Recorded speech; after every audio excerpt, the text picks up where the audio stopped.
Welcome to Tips for Gamers. Today we're going to talk about the SEC. Are they getting exposed right now? And are they going to get exposed in the future? And my answer to that would be yes and no. I think the SEC is they're really good, but they're still really top heavy as well. So I don't think the SEC is necessarily getting exposed that, your teams are terrible or anything like that. I think they're getting exposed that they've been milking the system. We've talked about this before. People think that we just hate the SEC. That's what they think. That's not true at all. We hate the politics of the SEC because we know what they're doing. It's very obvious, and we'll walk you guys through this. And feel free, if you guys have a different opinion, to comment down below and tell us and argue the facts that we're giving you here. When college football playoff expands to 12 teams, I think you're going to see the SEC look more down to earth. And I don't mean that as in like they're just such nice people. I mean they're going to look like the other conferences, particularly the Big Ten, because you'll see Penn State go into the college football playoff, and everyone says Penn State's not that good. And Penn State is going to wreck some teams' entire existence. And that's what Penn State is. They're definitely good at it. Now, they struggle with beating Ohio State and Michigan, two teams that are good at getting into the playoff. And in fact, both of those teams last year got into the playoff, and there was two Big Ten teams compared to one SEC team. Now, one SEC team did win.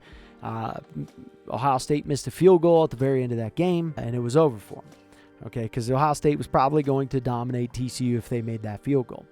Now, how are they milking the system, the SEC? Well, let's go over it. The SEC plays one less conference game than the Big Ten.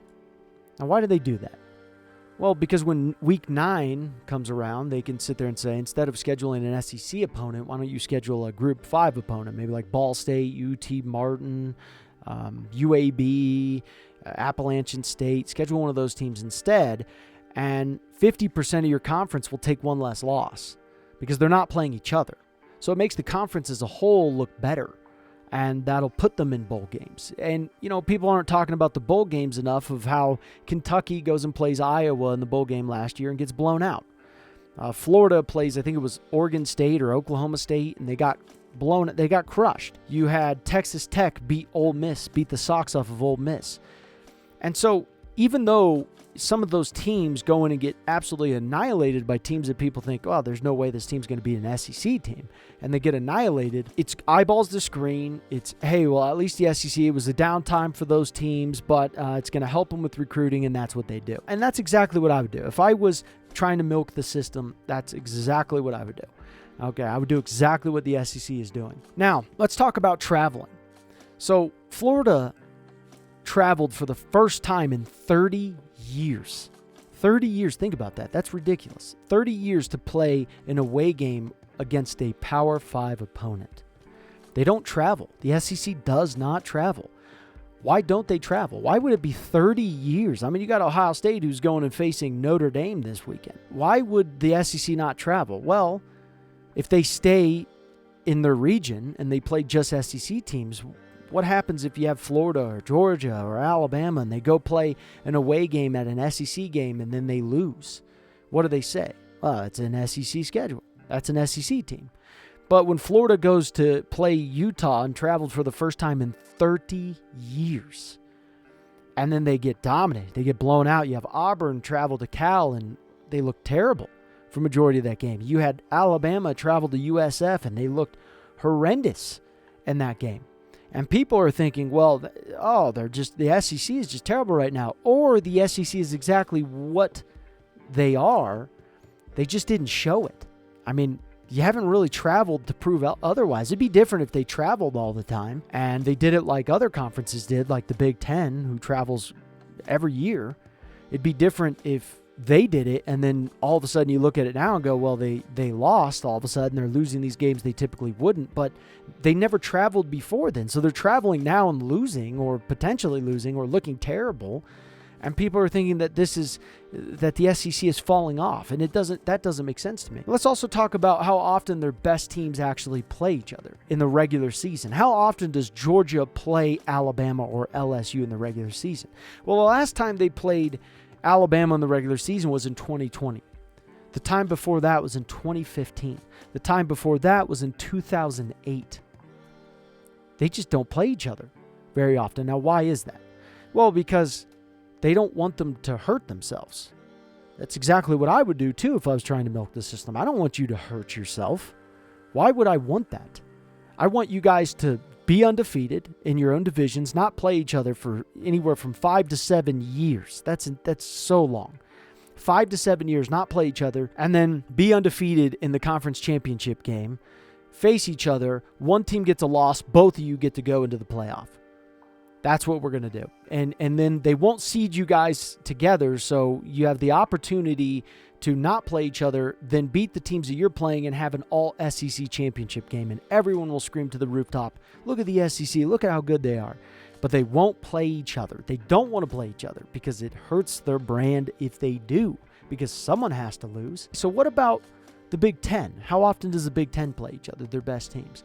Well, if you look at their schedule, every single year, Ohio State, Penn State, and Michigan have to play each other, and only one of those teams will make it to the conference championship game.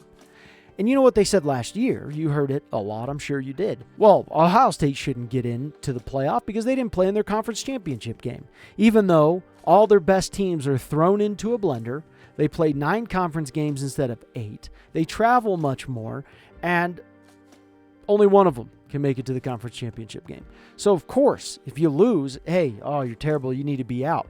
Even though if Penn State was in the Big Ten West, they'd likely go to the conference championship game every single year, and you'd probably see 2 Big Ten teams enter the playoffs because that's how it worked. They do it just like the SEC. And so how are they going to get exposed in the future? Well, the Big Ten is going away from this model because it would be like if the SEC said, let's take Georgia, Alabama, and LSU and throw them in the same division and have them play, and only one of you can make it into the conference championship game. SEC fans wouldn't like that very much. They'd be very pissed off and say, this is kind of stupid. And it is stupid. You are 100% right. And this is where the Big Ten has driven us nuts because we've said, well, this is just kind of stupid, isn't it, boys? Not the smartest thing in the world now, is it? And so you're putting your toughest teams in a blender, and the SEC is making it about as easy. Don't touch each other. Don't even look at each other for 7 years. Okay? Unless you're playing in the conference championship game, don't look at each other. And don't travel either. What are you thinking? Don't do that. That's insane. So what they're going to do, the Big Ten, is they're going to go into pods. Okay? And they're going to only play each other. Michigan and Ohio State will play each other every year. Penn State will play Ohio State and Michigan every 2 years, and every team will play every team in the Big Ten every 2 years. That's what they're going to do, and it's going to make for exciting football. And the SEC is going to eventually have to change from this model that they're doing because they're losing money. They've lost more money than the Big Ten has already. The Big Ten just regionally made more money last year than the SEC did. And that's before adding Cal and Stanford. Or not Cal and Stanford, but USC, UCLA, Washington, and Oregon. I don't know where I got Cal and Stanford from. But that's before adding them. So when the SEC goes to 9 conference games, what's that going to do to their conference? It's going to make them look more normal. And then when the playoff expands, and then you have to face other teams that have been good at traveling, and you're going to have to travel, it's going to make you probably look a little bit more normal. And it's going to be a dogfight.